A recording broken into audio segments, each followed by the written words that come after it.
வணக்கம். மஞ்சுளா தேவி Murugesan software training centre உங்களை அன்புடன் வரவேற்கிறது. இந்த வீடியோவில் வந்து ரிவிட் பைப்பிங்கை எப்படி ஐசோ பைப்பிங்கு கன்வெர்ட் பண்ணுறதுங்கிறத பற்றி நம்ம பார்க்க போகிறோம். ஏற்கனவே இதை பற்றி வீடியோ நான் போட்டிருக்கேன். ஆக்சுவலாக அதில் ரிவிட் 2022 யூஸ் பண்ணியிருப்போம் சாஃப்ட்வேர், ஓகேங்களா. ஆனால் இப்போ வந்து என்னோடய சப்ஸ்கிரைபர் வந்து 2020 யூஸ் பண்ணணும், அது எப்படின்னு கேட்டிருந்தா அவருக்காக தான் அந்த வீடியோ போடுறோம், ஓகேங்களா. ஏன்னா 2020 சில செட்டிங்ஸ் எல்லாம் மாற்றுற மாதிரி இருக்கும். இதில் வந்து பிரச்சனை கிடையாது. 2022 நீங்கள் என்ன பைப்பாக மாற்றிக்க விரும்புகிறீங்கன்னு கேட்கும், இங்கே அப்படி கேட்காது.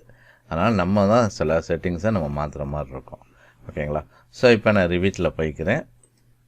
ரிவிட்டில் போயிட்டு நான் என்ன பண்ண போகிறேன்னா, நம்ம சிஸ்டத்தில் போயிட்டு பைப், ஸோ பைப் டைப் நான் இங்கே போய்க்கிறேன். பைப் டைப்பில் போயிட்டு எனக்கு என்ன பைப் வேணுமோ நான் எடுத்துக்கிறேன், ஓகேங்களா. இங்கே காப்பர்னு இருக்குது.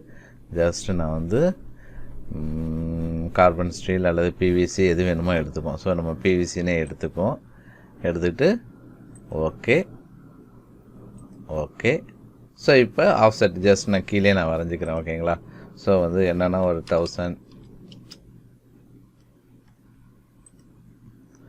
எவ்வளோ லென்த்து வேணுமோ நான் வரைஞ்சிக்கிறேன். வரைஞ்சிட்டு திருப்பி எனக்கு 3000 வேணும், அப்ளை.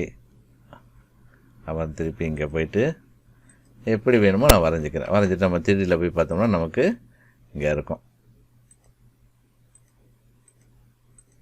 ஓகே. நம்மளோட பைப்பிங் இந்த மாதிரி இருக்குது, ஓகேங்களா. ஸோ இப்போ ஆக்சுவலாக வந்து நம்ம ஐசோ பைப்பிங்கை மாற்றணும் அப்படின்னா நம்ம என்ன பண்ணணும்னா, ஃபேப்ரிகேஷன் பார்ட்ஸாக நீங்கள் கன்வெர்ட் பண்ணியிருந்தீங்கன்னா தான் முடியும், இல்லைன்னா பண்ண முடியாது, ஓகேங்களா. ஸோ போனீங்கன்னா ஃபேப்ரிகேஷன் பார்ட்ஸ், இதை கிளிக் பண்ணனா எனக்கு எந்த ஃபேப்ரிகேஷன் பார்ட்ஸும் காட்டாது, ஏன்னா நான் எதுவுமே நான் செட் பண்ணலை. ஸோ ஃபேப்ரிகேஷன் எஃப்எஸ்ன்னு அடிக்கலாம். ஸோ இதில் போயிட்டு என்ன ஸ்டாண்டர்ட், நான் மெட்ரிக் தான் யூஸ் பண்ணியிருக்கேன். ஸோ இதில் என்ன பைப்பிங் வேணும், ஸோ என்ன பண்ணுறேன்னா பிவிசி தான் அங்கே யூஸ் பண்ணியிருக்கேன். ஸோ இதை ஆட் பண்ணிக்கிறேன், ஓகே. ஜஸ்ட் இப்போ என்ன பண்ண போகிறேன்னா எல்லாத்தையுமே நான் செலக்ட் பண்ணிக்கிறேன். செலக்ட் பண்ணிவிட்டு டிசைன் டு ஃபேப்ரிகேஷன் கொடுக்குறேன். பார்த்தா நமக்கு என்ன ஃபேப்ரிகேஷனை மாற்றணும்னு கேட்கும், ஓகே. இப்போ பார்த்தீங்கன்னா நமக்கு ஒரு எரர் காமிக்குது. சைஸஸ் 150, என்னென்னா சைஸஸ் மாற்றாமல் வச்சுருக்கேன். 150 mm are not available in fabrication service pipes PVC. So இதில் என்னென்னா 16, 20, 25, 32, 40, 50, 63, 75, 90, 110 இருக்குது. ஸோ இப்போ நான் என்ன பண்ண போகிறேன்னா, எனக்கு 110 சைஸ் தான் வேணும், ஓகேங்களா. ஆக்சுவலாக இங்கே நான் 4 inch நான் மாற்றிருக்கணும். இதை வந்து 100 mm கொடுத்து வரைஞ்சிருக்கணும், நான் வரையில. பட் இப்போ எனக்கு தேவை வந்து 100 mm. ஸோ இங்கே இருக்கிறது 110 தான். என்னென்னா எப்போதுமே பார்த்தீங்கன்னா ஃபேப்ரிகேஷனுக்கு ஆக்சுவல் சைஸுக்கும் டிஃப்ரென்ஸ் இருக்கும், ரைட்டுங்களா.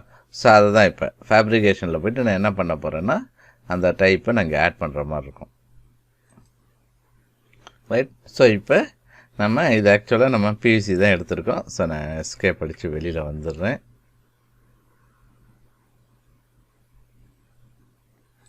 ஒரு நிமிஷம், ப்ராஜெக்ட் ப்ரௌசர் உள்ளே போயிருக்கு, அதை கொஞ்சம் வெளியில் எடுத்துக்கிறேன், ஓகே. இப்போ மெக்கானிக்கல் செட்டிங் எம்எஸ்ன்னு டைப் பண்ணால் போதும், வந்துடும். ஸோ இதில் பைப்பில் கன்வர்ஷன் ஆங்கிள் இருக்குது, செக்மெண்ட் அண்டு பைப், ஓகேங்களா. இப்போ நம்ம அங்கே கொடுத்துருக்கிறது பிசி ஷெட்யூல் 40 தான் கொடுத்துருக்கோம்னு நினைக்கிறேன். பார்ப்போம், இதை செக் பண்ணி பார்த்துக்கோம். என்ன கொடுத்துருக்கோம், ஷெட்யூல் 40 தான் நம்ம கொடுத்துருக்கோம், ஓகேங்களா. So mechanical setting segment schedule 40. So இதில் போயிட்டு என்ன பண்ணுறேன்னா இங்கே போயிட்டு நியூ சைஸ். ஸோ அங்கே என்ன கொடுத்துருக்காங்க, நாமினல் வந்து 110 கொடுத்துருக்காங்க. ஆக்சுவலாக இங்கே நான் கொடுக்குற சைஸ் வந்து நீங்கள் வந்து ஸ்டாண்டர்டை பார்த்து கொடுத்துக்கணும். நான் ஜஸ்ட்டு எனக்கு இதுக்காக நான் கொடுக்குறேன் 110 mm. ஸோ அவுட் சைடு வந்து ஸோ இது வந்து 0.8, இது 110 mm கொடுத்துக்கிறேன், ஓகேங்களா. பட் நீங்கள் கொடுக்கும்போது கேர்ஃபுல்லாக அங்கே ஸ்டாண்டர்டில் ஐடி என்ன இருக்குது, ஓடி என்ன இருக்குங்கிறத பார்த்துக்கணும். பார்த்துட்டு அதை தான் கொடுக்கணும். கொடுத்துட்டு ஓகே. இப்போ இது எல்லாத்தையுமே செலக்ட் பண்ணிக்கிறேன். செலக்ட் பண்ணிவிட்டு இங்கே பார்த்தீங்கன்னா ஆக்சுவலாக சைஸ் வந்து எனக்கு 110 mm மாற்றியாச்சு. பார்ப்போம். இப்போ எல்லாமே 110 mm தான் இருக்குது. ஓகே, இப்போ இது எல்லாத்தையுமே செலக்ட் பண்ணிவிட்டு டிசைன் டு ஃபேப்ரிகேஷன். ஓகே, இப்போ எந்த பிரச்சனையும் இல்லாமல் நமக்கு மாற்றி கொடுத்துட்டார். ரைட்டுங்களா? இப்போ நான் இதை சேவ் பண்ணிக்கிறேன். ஃபைல் நேமை வந்து நான் என்னென்னா நான் வந்து டெஸ்க்டாப்பில் வந்து ஒரு நேம் கொடுத்து சேவ் பண்ணிக்கிறேன். ஓகேங்களா? என்ன பண்ணுவோம், ஐசோ அப்படின்னு நான் சேவ் பண்ணிக்கிறேன். ஆப்ஷனில் போயிட்டு 1 மேக்ஸிமம் பேக்கப் சேவ்.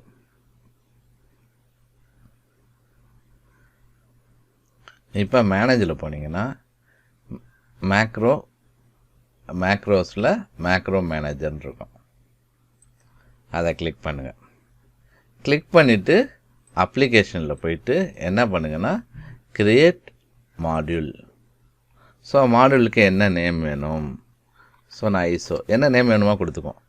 லாங்குவேஜ் என்ன லாங்குவேஜ் வேணுமோ கொடுத்துக்கலாம். ஓகே, டிஸ்கிரிப்ஷன் எதுவும் கொடுக்க தேவையில்லை. ஓகே, இப்போ ஒரு விண்டோ ஓப்பன் ஆகும். C++ல் ஒரு விண்டோ ஓப்பன் ஆகும். அந்த விண்டோ ஓப்பன் ஆகட்டும், கொஞ்சம் வெயிட் பண்ணுவோம். ஸோ போயிட்டு ஜஸ்ட்டு பில்டு சொல்யூஷனுங்கிறத கொடுங்க. கொடுத்துட்டு க்ளோஸ் பண்ணிடுங்க. இது தேவையில்லை நமக்கு, இங்கே ஒன்றுமே நம்ம பண்ண போகிறது கிடையாது. திருப்பி இதை செலக்ட் பண்ணிவிட்டு பார்த்தீங்கன்னா மேக்ரோன்னு இருக்கும். ஸோ இதில் தான் நான் என்ன பண்ணுறேன், என்ன நேம் வேணுமோ கொடுத்துக்கிறேன். ஓகே, பாருங்கள், அங்கே ஆக்சுவலாக ஸ்பேஸ் வரக்கூடாது, not allowed.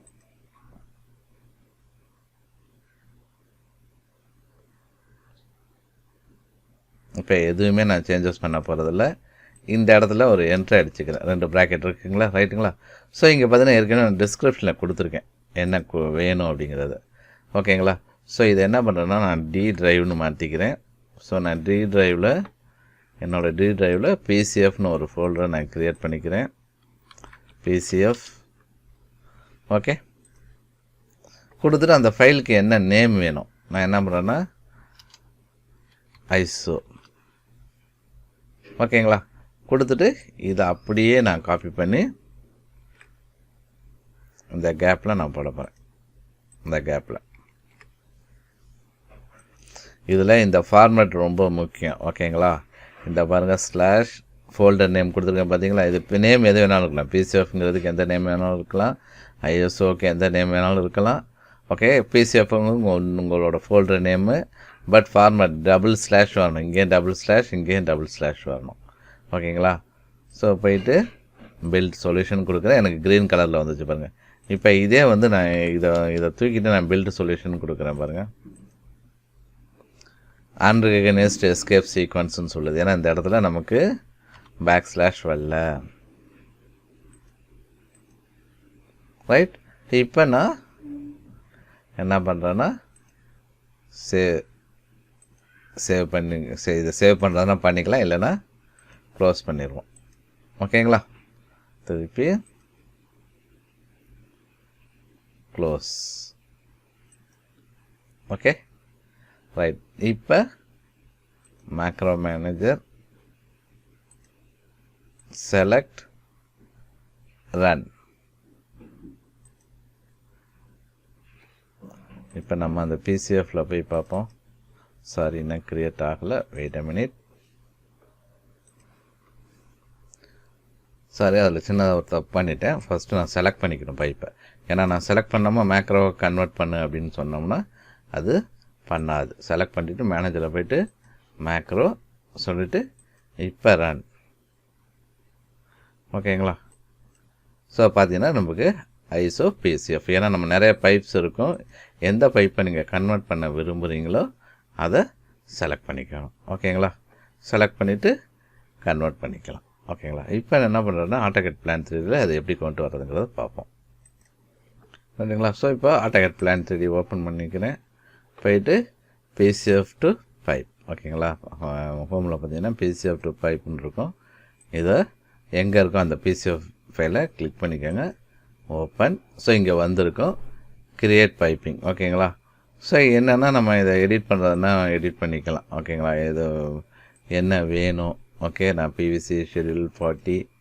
Okay okay, create piping. Okay, close. Okay, but அங்கேருந்து இங்கே க்ரியேட் பண்ணும்போது கொஞ்சம் சேஞ்சஸ் இருக்கும். ஏன்னா அதோட பைப் ஸ்பெக்கு இங்கே மேட்ச் இருக்காது. நீங்கள் என்னென்னா பைப் ஸ்பெக்கு அதுக்கு தகுந்த மாதிரி நீங்கள் மேட்ச் பண்ணிக்கிட்டு பண்ணிங்கன்னா கரெக்டாக இருக்கும். ஓகேங்களா? ஸோ இந்த மாதிரி தான் வந்து நம்ம Revit 2020 ஐசோ பைப்பிங் க்ரியேட் பண்ணுறது. ஓகேங்களா? Revit 2020 எக்ஸ்போர்ட் பண்ணி கொண்டு போகிறது இப்படி தான் பண்ணோம். ஓகேங்களா? புரிஞ்சுதுங்களா? இதே மாதிரி உங்களுக்கு எதுவும் டவுட்ஸ் இருந்துச்சுன்னா எங்களுக்கு வாட்ஸ்அப் பண்ணலாம், கால் பண்ணலாம். டிஸ்கிரிப்ஷனில் நாங்கள் கொடுத்துருக்கோம். அது இல்லாமல் கமெண்ட்லேயும் கொடுத்தீங்கன்னா கூட நாங்கள் என்னங்கிறத பார்த்துட்டு நாங்கள் முடிஞ்ச அளவு சீக்கிரமாக உங்களுக்கு வந்து கிளியர் பண்ண நாங்கள் ட்ரை பண்ணுறோம். அது இல்லாமல் நாங்கள் சர்டிஃபிகேட் கோர்சஸ் நடத்துகிறோம் வித் ஹேண்ட்ஸ் ஆன் மெட்டீரியலோட. பார்த்தீங்கன்னா பேக்ரவுண்ட் ஸ்க்ரீனில் இருக்குது என்ன கோர்சஸ்ன்னு. அதே நீங்கள் பார்த்தீங்கன்னா அதிலே நம்பர்ஸும் கொடுத்துருக்கோம், இல்லை டிஸ்கிரிப்ஷன்லேயும் கொடுத்துருப்போம். ஓகே, லேட்டஸ்ட் வீடியோ நீங்கள் பார்த்தீங்கன்னா தெரியும். ஓகே, என்னென்ன கோர்சஸ் நாங்கள் எடுத்துக்கிட்டு இருக்கோம் அப்படிங்கிறது பார்க்கணும். லேட்டஸ்ட் வீடியோவில் பாருங்கள். பார்த்துட்டு அதில் நீங்கள் காண்டாக்ட் பண்ணலாம். கால் பண்ணலாம் அல்லது வாட்ஸ்அப் பண்ணலாம். கட்டாயம் வந்து கமெண்ட்டில் வந்து ஃபீஸோட அதாவது கோர்ஸோட ஃபீஸஸை கேட்காதீங்க. அதெல்லாம் நாங்கள் டிஸ்க்ளோஸ் பண்ண மாட்டோம். ஓகேங்களா? கட்டாயம் லைக் பண்ணுங்கள், ஷேர் பண்ணுங்கள். ஓகேங்களா? சப்ஸ்கிரைப் பண்ணுங்கள்.